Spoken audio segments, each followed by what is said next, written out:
Kiwis are set to fork out even more to fly with our national carrier on domestic routes. It comes as Air New Zealand posts a $20 million fall in net profit to $126 million for the last financial year. Joining me this morning at the desk is Greg Foran, departing Air New Zealand CEO. Good morning. Good morning. Good to see you here. Is there a little bit of relief knowing that you'll be departing this airline? Haven't given it a thought, Ryan. This is a business where you're on pretty much 24/7, so until I depart, I haven't even got to the departure lounge. It's all eyes focused on the job. How much of this result is down to the state of our economy at the moment? How much of it is down to the engine issues? Yeah, look, I'd put it into three buckets actually. I think we're still dealing obviously with engines. The second thing that we're dealing with is a reasonably challenging domestic economy. International and Tasman and PI's actually performing quite well. And the third thing that we're having to deal with is something that I think everyone in New Zealand has faced, which is inflation.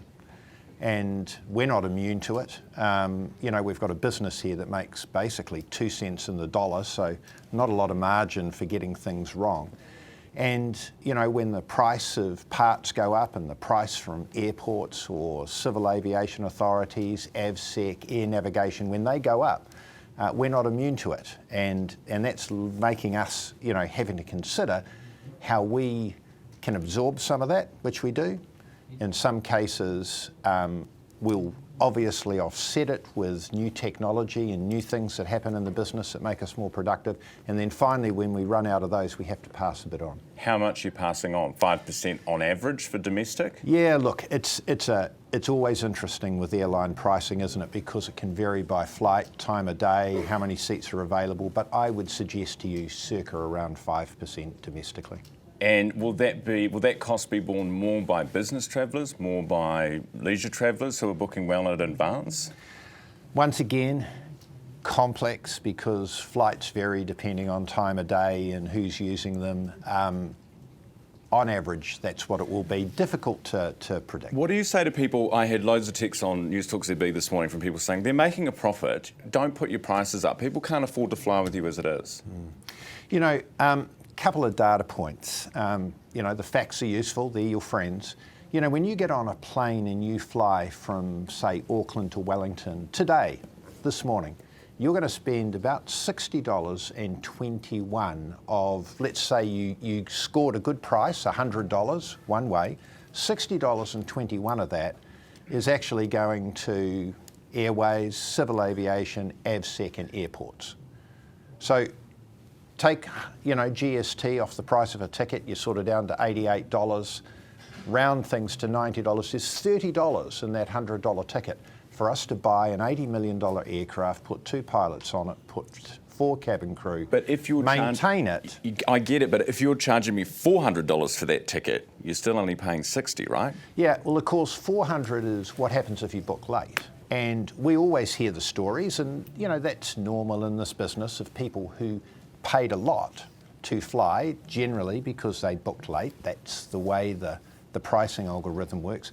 There's a heck of a lot of people out there that get tickets for $200 or less. And I can tell you at $200 or less, basically we do not make money. Really? Yeah. So if I buy a ticket for $200 or $189 special or whatever, you're not making money off me? You basically break even. So your cream on the top, your profit comes from your business or your last minute travellers? A lot of it, and premium, and those are important. Think about it.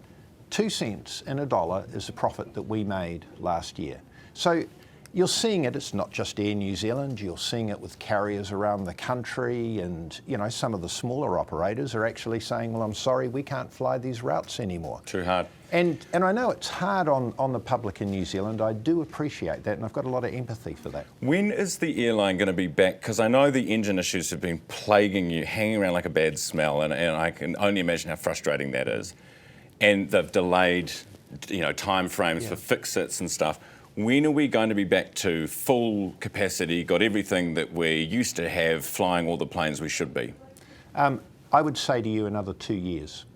It incrementally improves, probably from about February, March next year. We don't see any improvement for the remainder of this calendar year. Get into next year, it incrementally improves. I believe that in 2 years, the engine manufacturers will have been able to resolve the issues for our engines. Can you get any more money out of them? We try. And I personally get involved in this, Ryan. I spend time with the chief executives of both businesses, Pratt & Whitney and Rolls-Royce. I've done some negotiations over the years, obviously, in previous roles that I've had. We can benchmark reasonably well our negotiation and compensation vis-a-vis other people who are in a similar situation. We're doing okay, but the reality is they don't compensate us dollar for dollar, and that's why, you know, if we'd have been able to fly what we wanted to last year, we would have actually made another $165 million. Where are you going to go next, Greg? Haven't decided yet, Ryan. So had any offers? all eyes are focused on what I've got to do at the moment. Have you had any offers from anyone?